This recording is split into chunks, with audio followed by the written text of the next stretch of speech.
ராமநாதபுரத்தில் மின்னல் தாக்கி 2 சிறுமிகள் உயிரிழந்த சம்பவம் சோகத்தை ஏற்படுத்தியிருக்கிறது. இது தொடர்பான முழு விவரங்களோடு இணைகிறார் நமது செய்தியாளர் சோனைமுத்தன். வணக்கம் சோனைமுத்தன். தற்போது உயிரிழந்த சிறுமிகள் குறித்தான விவரங்கள் தெரிய வந்திருக்கிறதா? முழு விவரங்கள். வணக்கம். அதாவது ராமநாதபுரம் அருகே வேப்பமுத்து சேகரிக்க சென்ற போது திடீரென இடி விழுந்ததுல அரசு பள்ளி மாணவிகளான சகோதரிகள் 2 குழந்தைகள் இடிதாக்கி சம்பவ இடத்திலே பணியான சம்பவம் பெரும் சோகத்தையும் பரபரப்பையும் ஏற்படுத்தி இருக்கிறது.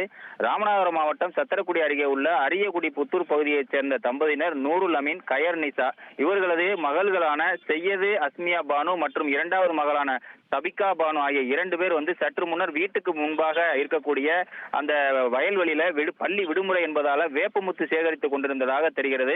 இந்த நிலையில ராமநாதபுரம் மாவட்டத்தில் இருக்கக்கூடிய பல்வேறு பகுதிகளில் இன்று காலை முதல் வானம் மேகமூட்டத்துடன் இருள் சூழ்ந்து இடி மின்னல் அடித்து வருகிறது. அதே போல் அந்த பகுதியில திடீரென சற்று முன்னர் விழுந்த இடியில் சகோதரிகளான 2 பேரும் சிக்கியதாக கூறப்படுகிறது. இதில் 2 பேருமே இடி தாக்கி சம்பவ இடத்திலே சுருண்டு விழுந்து பலியான சம்பவம் அந்த கிராமத்தையே சோகத்தை பரபரப்பையும் ஏற்படுத்தியிருக்கிறது.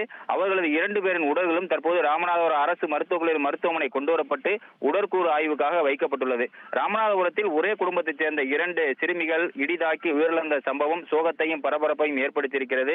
மேலும் அந்த சிறுமிகளுடைய உடல்கள் வீல் சேர் மூலம் தள்ளி கொண்டு செல்லும் பொழுது உறவினர்கள் கதறிய காட்சி அரசு மருத்துவமனை பகுதி முழுவதுமே சோகத்தை ஏற்படுத்தும் விதமாக அமைந்திருக்கிறது.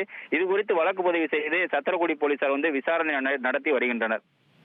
உங்கள் விவரங்களுக்கு நன்றி சோனைமுத்தன்.